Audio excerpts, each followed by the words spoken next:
పెళ్లి కాని ప్రసాద్ నేను ఎందుకు చూడాలని చెప్పు. మామూలుగా పెళ్లి కాని ప్రసాద్ ఇప్పుడు నాకు తెలియదు సప్తగిరి యాక్ట్ చేస్తున్నాడు ఏదో మొత్తానికి ఏదో నేను పర్టికులర్ ఆ సినిమాకి ఎందుకు వెళ్ళాలి చెప్పు. ఫన్ బాగా వర్కౌట్ అయిందన్న.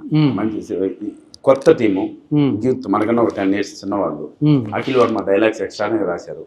ఈ సినిమా ఈ స్థాయి వరకు అంటే ప్రభాస్ అన్న రిలీజ్ చేయడం కావచ్చు, ఎస్వి సిన్సి రిలీజ్ చేయడం కావచ్చు, ఇవన్నీ ఈ కంటెంట్ చూసి ఆ క్వాలిటీ మెచ్చే ఇంత దూరం వచ్చిందన్న సినిమా.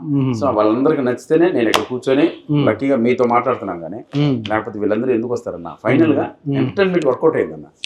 ఎంటర్టైన్మెంటే ఈ సినిమా బలం. మీరు ఎందుకు చూడాలంటే నవ్వడం కోసం చూడాలన్న. నవ్వుకోవడం కోసం ఇంట్లోకి వచ్చి ఫ్రెండ్స్తో కూర్చొని మేము ఫ్లయింగ్ కలర్స్ క్లబ్కి వెళ్తే అక్కడికి కూర్చొని నైట్ విపరీతంగా నైట్ జొల్లేసి నవ్వచ్చు. నవ్వుతో పాటు ఏమైనా ఉందా లేకపోతే ఓన్లీ నవ్వుకోవడం కోసం వెళ్తామా? అంటే కంటెంట్తో పాటు నవ్వించామన్నా. ఓకే. అందుకోసమని మ్యూజిక్ అన్ని ఎవరు పేరు చెప్పట్లా. శేఖర్ చంద్ర అని మంచి ఛాన్స్ బస్ట్ ఉందన్న. ఈ 2 days లో ఒక సాంగ్ రిలీజ్ చేస్తున్నాం. మంచి సాంగ్. ఆ ట్యూన్స్ కూడా నువ్వు బాగా ఇన్వాల్వ్ అయ్యి ఎలా పెడదాం అని నాకు మీకు దండం అన్న. వచ్చినప్పటి నుంచి ప్రతిదీ నన్ను తప్పడుతున్నారు కానీ ఎంకరేజ్ చేస్తున్నట్లేదు. ఇప్పుడు యంగ్ హీరోస్ అందరూ వాళ్ళ ఇన్వాల్వ్మెంట్ తో స్క్రిప్ట్లు అన్ని కూర్చొని డైరెక్టర్ నేను హీరోగా అనుకున్నాను. ఒక కథ నా దగ్గరకు వచ్చింది, దాని కంటెంట్ బేస్ చేసుకుని సరే నేను చేద్దాం బ్రదర్ అన్నాను తప్పిస్తాను. అందుకు ప్రొడ్యూసర్ రెమ్యునరేషన్ కూడా తీసుకోలేదన్న.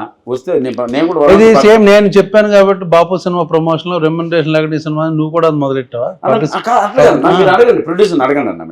మీరు అడగండి, నేను చెప్పింది ఆయన చెప్పకపోతే మళ్ళీ ఏమన్నా మాట్లాడు. నువ్వు డబ్బులు లేకుండా సినిమా చేయడం అవును నిజమన్నా. నాకు వస్తేనే ఇవ్వండి అంతే. కంటెంట్ అది బాగా నచ్చింది కాబట్టి డబ్బులు లేకుండా చేసి. బాగుంది. చెప్పు ఇంకేం చెప్తావు అన్నా కదన్నా. ఇంకా చెప్పు. ఏదో అట్లా పోతున్నారు కదా పిలిచి కాఫీ ఇస్తే ఏంటంటే నాకు అర్థం కాదు.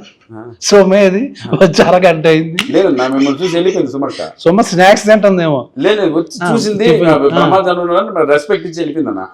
అంటే గౌరవం అన్న. అంటే నేను యాంకర్ అనుకున్నాను నువ్వు యాంకర్ గా కూర్చోలేదు. వచ్చారు కూర్చొని టీ అదొకే సొమ్మ వచ్చి నేను చూసి వెళ్ళిపోయింది అంటుంటే ఏదో అనుకున్నాను.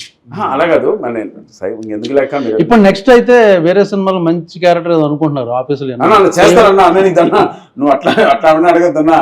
నా కడుపు కొట్టకన్నా ఏదో. అరే పెళ్లికాని ప్రసాద్ తర్వాత ఇంకా చేయాల్సిన అవసరం ఎందుకు? అదేంటే కంటెంట్ బాగుంది, స్క్రిప్ట్ నచ్చింది, క్యారెక్టరైజేషన్ బాగుంది, 2 సాంగ్లు, ఒకటి సోలో సాంగ్ చాలా బాగుంది, హీరోయిన్ ఉంది, ఫ్యామిలీ మెంబర్స్ ఉన్నా, చాలా మంది ఆర్టిస్టులు ఉన్నా, బట్ సోలో పోస్టర్ అన్నీ బాగున్నప్పుడు దాని తర్వాత మళ్ళీ ఎందుకు చేస్తావు క్యారెక్టర్లో? పని కావాలన్నా మనకి. హీరో పని నాకు తెలిసి ఏమండి సప్తగిరిని ఇక నుంచి సినిమాల్లో క్యారెక్టర్లకు మాత్రం పెట్టుకోకండి. ఓన్లీ హీరోగా చేస్తున్నాడు. పెళ్లికాని ప్రసాద్ బ్లాక్ బస్టర్ అయ్యేటట్టు కనపడుతుంది నాకు ఎందుకో. అన్ని బాగున్నాయి, శకునాలు అన్ని బాగున్నాయి. సో ఉగాది రోజున వస్తుంది, చూసి సరదాగా నవ్వుకోండి. ఊరిని సరదా జోక్ చేసి ఏడిపించడం కోసం నిజంగా సినిమా చూడండి.